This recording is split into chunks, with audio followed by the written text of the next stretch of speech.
a girl discovered something eerie while peeking. Her father had turned into a terrifying werewolf. In that instant, she was frozen in shock on the spot. At the critical moment, her mother rushed in and took her away just in time. But Kelly still fainted from an asthma attack. Fortunately, her mother provided timely care. That's how she narrowly escaped with her life. Early the next morning, the father sat slumped on a stool, his face ashen. He didn't know how to explain all this to his daughter, and Kelly angrily returned to her room, tearing up all the clothes her father had given her. He couldn't accept that his father was a monster. However, late at night, he discovered someone was knocking on his door. Unexpectedly, it turned out to be his grandfather. It turned out that, in order not to leave young Kelly with psychological trauma, he decided to secretly take her back to his hometown to live.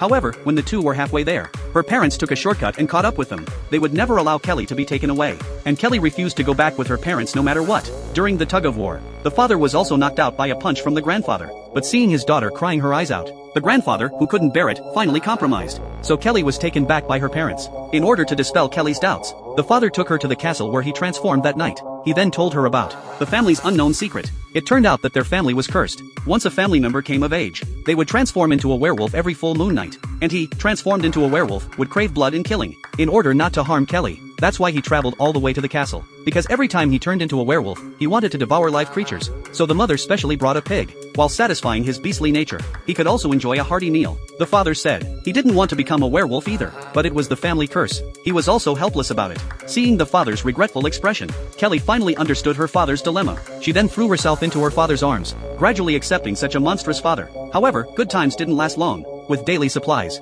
the family's boar was quickly exhausted. Left with no choice, the mother had to take her husband to the castle as usual, putting shackles around his neck, thinking that her husband would at most just go hungry tonight, and nothing would happen. But unexpectedly, tonight's moon was extraordinarily bright. It was even a once-in-a-century blood moon. Grandpa knew very well the transformed werewolf would be enhanced tonight, more brutal and bloodthirsty than ever. Shackles and cages simply couldn't hold the enhanced werewolf to prevent tragedy from happening, so he locked all the doors and windows tightly. But even so, after midnight at 12 o'clock, werewolf father still came to kill on time.